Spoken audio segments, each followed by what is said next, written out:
Hello there and welcome back to another video. Today we're going to talk about patch 10.1.5 Fractures in Time, and in this video we're going to talk about everything that is coming in that patch. And there is a ton of things. There's some major features, there's some minor features, there's some evergreen features for the game. It's just a really great patch overall, and yeah, we're going to talk about everything that is coming in that patch. But before we do that, guys, just want to shout out my Twitch, twitch.tv/MrGM. If you want to see me stream World of Warcraft, Dragonflight PTR and more, I'm over on twitch.tv/MrGM every single day. Right, so yes, patch 10.1.5 is releasing on July 11th in the NA region and July 12th in the EU, which is very soon or already happened depending on when you're watching this video. And this patch is absolutely stacked with features. Not only the major features of this patch, but also a ton of minor features, which we're going to list in this video. So it might be a bit of a long one, but I'm going to try and cover literally everything coming in this patch. So let's begin with some major features. Obviously, patch 10.1.5 brings the new mega dungeon, Dawn of the Infinite. Now, this is a 8-boss mega dungeon located in Thaldraszus. It's through that bronze dragon gate featuring Chromie, Nosdormu, some wacky timelines, some great bosses. We have bosses like Heridikron, we have bosses like Tier. There's a bunch of epic encounters in this dungeon. This will be mythic only to begin with, so no mythic plus and no heroic mode as of yet. Heroic mode will, however, be coming in patch 10.1.7. The loot from this dungeon is item level 437 hero loot, and this is upgradable all the way up to item level 441. So some really great loot. It is actually quite a difficult dungeon as well, but it does have some really great rewards in there. Also for collectors, there's the new quantum items, which are essentially items which turn into any transmog that you don't collect. That's from the last boss, and of course the Quantum Corsair, which is a rare item which will turn into any mount that you don't have on your character. So some awesome stuff for collectors from the last boss of Dawn of the Infinite, and as mentioned, this is mythic only, dropping some really great loot. The next major feature of patch 10.1.5 is for Evokers. There is a brand new Evoker specialization called Augmentation. This is the third Evoker spec, been rumored for a while, kind of speculated on, and is finally coming along. It, however, is not a tank spec. It is a support spec based in a damage dealer role. So this is a DPS spec, but it is support spec. So it kind of buffs allies and does some really interesting things here. They're trying something new with this, but this will be available from the get-go on 10.1.5 for any Evoker that currently exists, and obviously any future Evokers. There's no unlock quest line or anything like that. The third Evoker spec will be available from the launch of patch 10.1.5. The next major feature of 10.1.5 is Time Rifts. This is a new event happening in the Dragon Isles, similar to your soups and sieges and things like that, but this one is actually really fantastic. I love it. I think it might be my favorite one. So Time Rifts occur every hour on the hour in Thaldraszus. As I mentioned, this does not move from this area. This is the Tierhold Reservoir. It's kind of split into two stages. So the first stage is at the Tierhold Reservoir. This is primarily a solo stage where you'll run around doing different tasks with the invading creatures from the multiverse. So you have like Scourge or robots or Murlocs or all sorts of different things which can invade every single hour. It does vary up quite a lot, and there's different activities which are really fun and different, which is cool. So it's not just killing certain things, there's also like mini games and whatnot. Once that phase ends, you go into stage 2, which is a scenario. So a portal opens up and you'll jump inside this portal. There's 7 different scenarios which you can join here with different multiverses. Once inside there, you'll be in there with a bunch of other players who have also gone through the portal, and you'll defeat a boss from the multiverse. Once that's done, you'll hop out, and that will be the time rift done. Now, from this system, there is a brand new reputation for Sidormi with various different rewards. There's also a bunch of different vendors which sell some removed and recolored legacy transmog, 7 different mounts which are fantastic, some transmog sets for all armor classes, battle pets, and pretty much everything you could imagine, with a new currency called Paracausal Flakes. The flakes come from just doing the time rift activity. There is a weekly quest as well, which will give you the majority of them, and these items from the vendors can also drop at the end of the scenario. If you want a more detailed explanation of time rifts and some of the rewards that you can get from it, I do have a video going over all of that, so I'll link that below in the description, where I go into way more detail showing off the mounts and everything that you can get from it. Also, Aeon's Fringe in Thaldraszus will also be a location for a new daily quest, so you want to go do that. That'll be another multiverse quest which will reward some of the Paracausal Flakes and some of the reputation. These quests are really varied and really cool, where you're going into the multiverse and checking out different things. I'm sure the devs had a ton of fun with this, so I highly recommend going to do those Aeon Fringe dailies as well to kind of get more of the currency and more of the reputation and just have a good time with some of this multiverse madness. Another thing coming in 10.1.5 are some massive updates to Warlocks. Yes, Warlocks are eating good in 10.1.5. So from the launch of Fractures in Time, you'll be able to make some brand new Warlocks, including Night Elves, Draenei, Lightforged Draenei, Pandaren, Koltiran, Tauren, High Mountain Tauren, Magheart Orcs, and Zandalari Trolls. So basically every race apart from the Drakthir, will be able to make a Warlock as of 10.15, which is fantastic. But not only that, also coming for Warlocks in 10.15 is the ability to change your Warlock pets.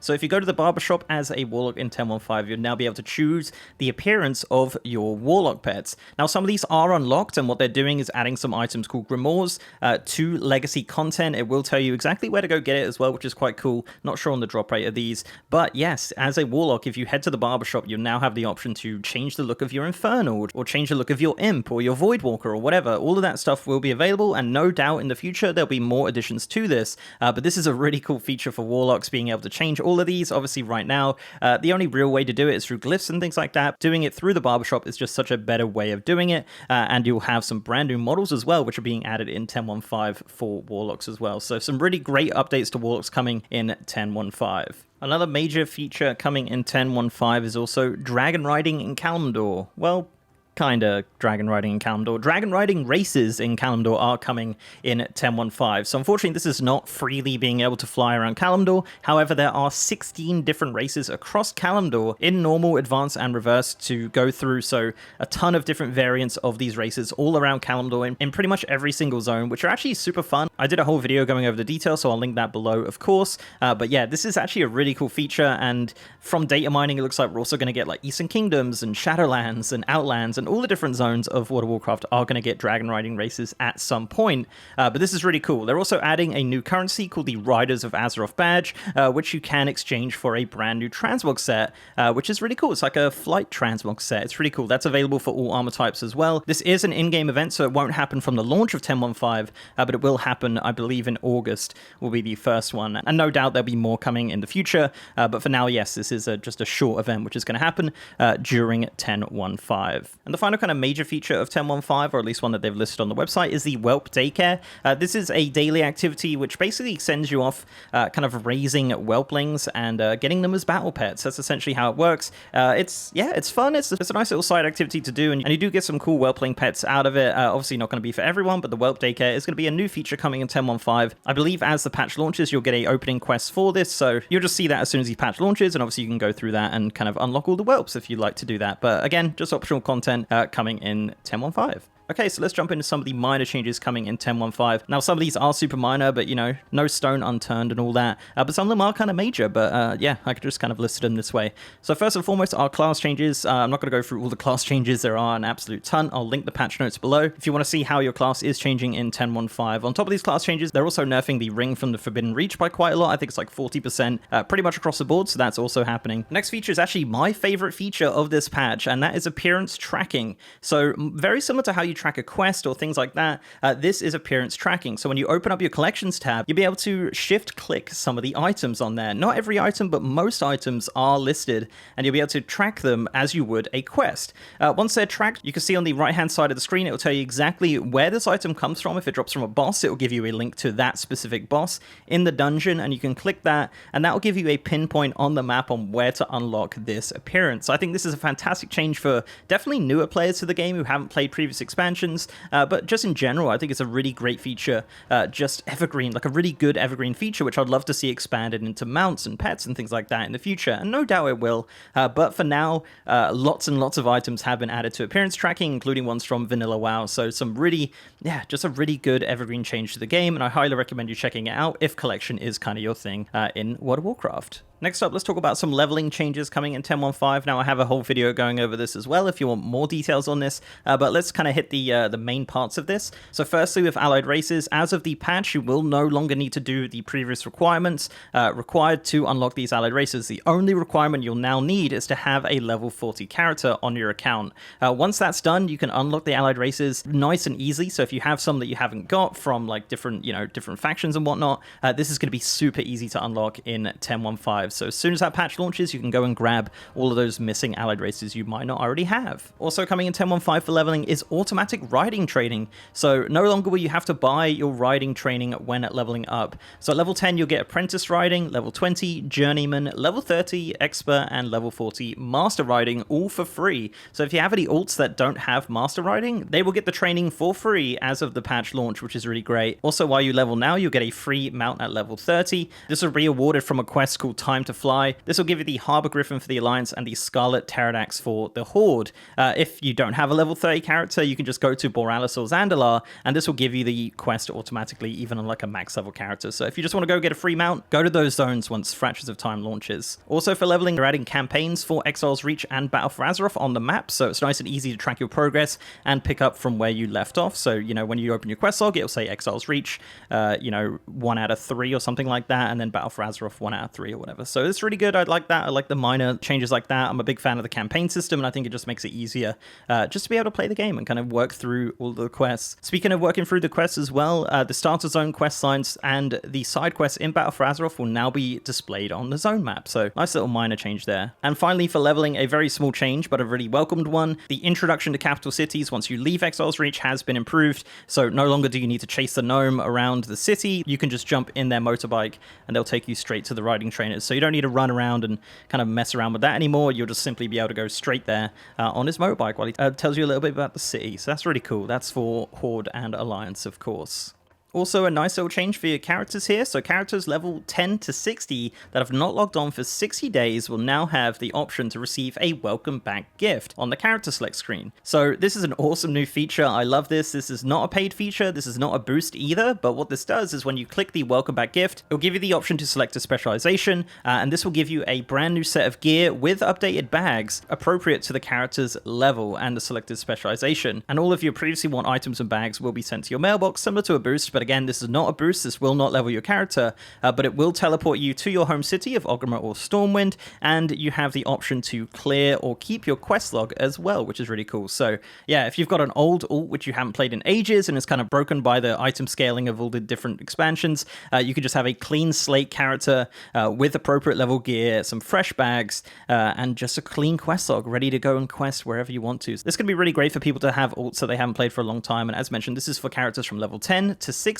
that haven't logged on for 60 days. Another absolutely massive feature, to be fair, I probably should have put this in the major features, is cross-realm trading. Yes, cross-realm trading is going to become a thing in 10.1.5. So players will now be able to trade items and gold directly to characters on other realms in their region. Previously, this was limited to things like conjured items or raid and dungeon loot, but now, yes, you can trade cross-realm whenever you want, gold and items and anything you like with your friends in Azeroth. I think this is a fantastic change. I'm really looking forward to seeing this play out in game. Hopefully it doesn't ruin too much of the economy or anything like that, but I don't think it should. It should be fine.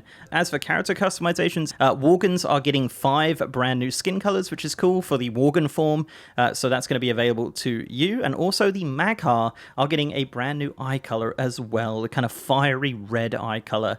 Someone said this was available before. I can't remember seeing it, but yeah, this is a new eye color for the Mag'har and will be available from the launch of the patch, of course. As for UI updates, there is a few updates to the UI. So firstly, you're going to get a new rested animation, very subtle change here, just kind of a bigger Z's on the character nameplate, so look out for that. Also, the micro menu is going to get a huge update here, so they're actually adding a lot more color to it. So previously this was kind of like translucent, but now it's a lot more brighter and colorful, making it more obvious which button does what. So yeah, that can't be changed back either. No doubt there'll be add-ons and whatnot, but that is kind of the new colors for the micro menu. There's also going to be a new option to replace your unit frames with the class icon, which I think is a really great change, so you can do that for your target and of course you. Also, the action bar is getting some awesome new animations, so when you especially if you play with the default bars, you're going to see this right away, that your action bar is going to be a lot more poppy and colorful and bright and different things going on. It's definitely a lot more exciting. This again can't be changed. This is going to be a default thing in the game once the patch launches. And finally, for the UI, there's also a new quest icon to indicate important quests. This is a purple triangle icon, so you'll see that pop up around the map when you see an important quest pop up for like new patches and things like that. Edit mode is also getting some changes with the duration bars, so breath and fatigue with size settings, which are really cool. They've added the multi-seat vehicle UI with size settings as well. They've added lines to show what edges your elements are snapping to, which is nice. They've slightly increased the corner snapping range. They added the archaeology bar. Don't know why they would do that. That seems a bit suspicious. And they've added a height and width slider for the chat frame, which is nice. So a few little additions to edit mode there, which are nice to see coming in 10.1.5. Another change coming to the character screen is that you can now drag and drop your characters. Apparently this is a thing in Classic WoW, but not in Retail. So now, yeah, if you want to move your characters around the character screen, you can just drag and drop them.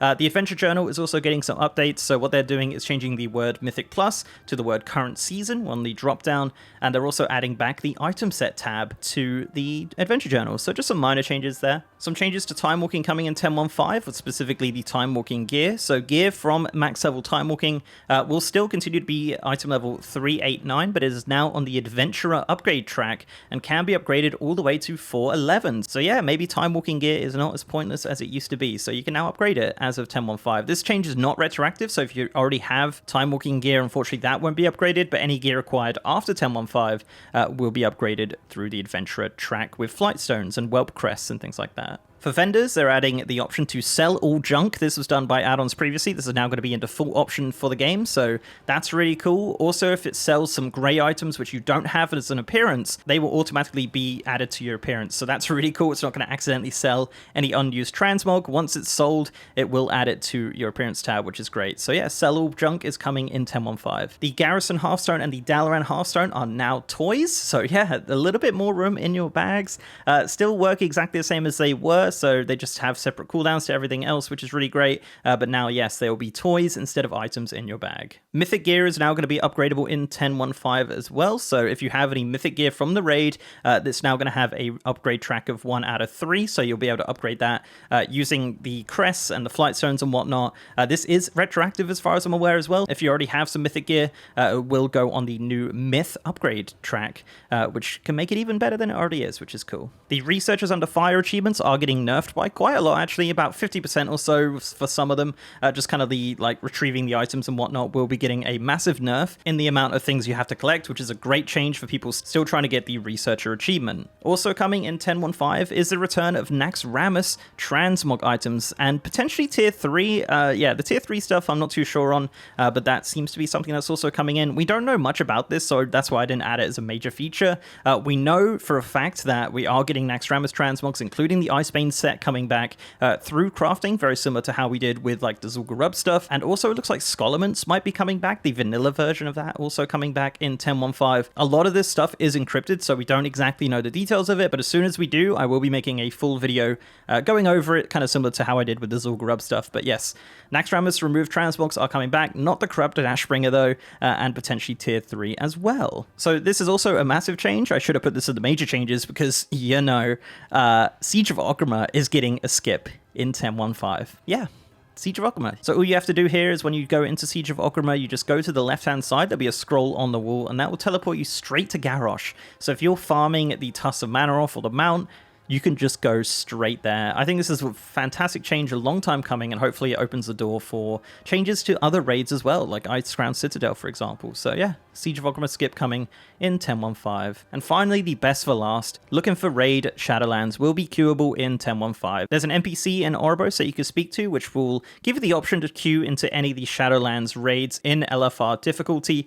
Some of them are pretty soloable. I managed to solo the Jailer, so that was kind of fun. But if you want to take a couple of you in there and kind of do some of the mount farming and things like that, that will be available in 10.1.5. I was kind of surprised how easy it was, but I guess, you know, we're a couple tiers away from it now. But yeah, LFR, if you want to go do that, that is going to be available from an NPC in Oribos. And there you go. That is everything coming in patch 10.1.5 Fractures in Time. If you want to look at the full patch notes, I will leave a link in the description below if you want to look at more of your class changes and maybe some other minor changes I might not have covered in this video. But yeah, there you go, guys. Let me know what you think of this patch. I think it's one of the best 0.5 patches we've had in a very, very long time. Really looking forward to it. As mentioned, it launches on July 11th in the NA region and July 12th in the EU. So yeah, not too long at all. So thank you very much for watching, guys. If you like this video, please do leave a like on it and subscribe to the channel if you haven't already. If you want to support me outside of YouTube, I also have a Patreon, and I'm on Twitter at MrGMYT, and I have a Discord channel as well. And as mentioned, I am streaming on twitch.tv/MrGM. If you want to see me stream World of Warcraft, Dragonflight, Dragonflight PTR, and more, I'm over on twitch.tv/MrGM every single day. And with that, guys, I'll see you next time.